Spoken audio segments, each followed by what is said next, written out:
سوال یہ ہے کہ سحری کی جب اذان ہو جائے تو اس وقت اکثر یہ دیکھا گیا ہے کہ لوگ بھاگتے ہیں پانی پینے کے لیے یا کوئی اور چیز کھانے کے لیے، کہ بالخصوص پانی کے لیے بھی پانی جلدی جلدی پی لو، اذان شروع ہو گئی ہے۔ دیکھیں بھائیو، رسول اللہ صلی اللہ علیہ وسلم نے فرمایا کہ جب بلال اذان دے تم کھاؤ پیو، اور جب عبداللہ بن ام مکتوم اذان دے تو تم اس وقت کھانا پینا بند کر دو۔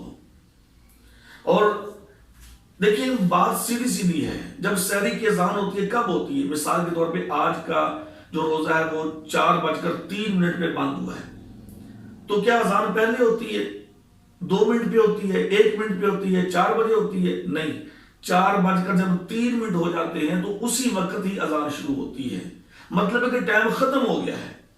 آپ اس کو افطاری پہ لے لیں، جیسے آج جو ہمارے روزے کا افطار کا ٹائم ہے وہ تقریباً 6:45 کا ہے، تو کیا 45 منٹ پہ جب افطاری ہوگی تو کیا ہم اس کے بعد بھی انتظار یا اس سے پہلے کر لیں گے کہ بعد میں کریں گے؟ نہیں، یعنی کہ جب افطاری کا ٹائم ہوا 45 منٹ کا، اس کا مطلب ہے کہ ٹائم اب ہو گیا، اس سے پہلے نہیں ہو سکتا۔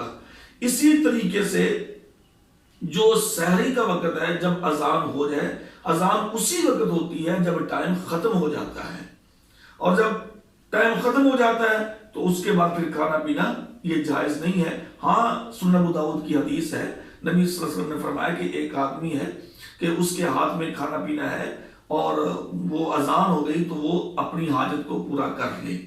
مطلب یہ کہ ایک آدمی لیٹ اٹھا، اس کی روٹین نہیں ہے، اس کا یہ معمول نہیں ہے، لیٹ اٹھا ہے کسی وجہ سے، سحری میں تاخیر ہو گئی ہے، کوئی اور سبب بھی بن سکتا ہے، ہاں جی، سحری کے نہ ہونے کی وجہ بھی ہو سکتی ہے، لیٹ اٹھنے کی وجہ بھی ہو سکتی ہے۔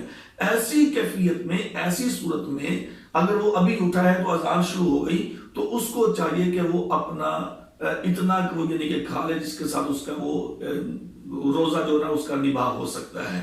لیکن اب اس کا مطلب یہ بھی نہیں کہ وہ بھی بیٹھ کے اپنا مکمل سیر ہو کے کھائے اور پھر وہ اٹھے۔ یہ صرف اس کے لیے اجازت ہے کہ جو کسی وجہ سے لیٹ ہو گیا ہے۔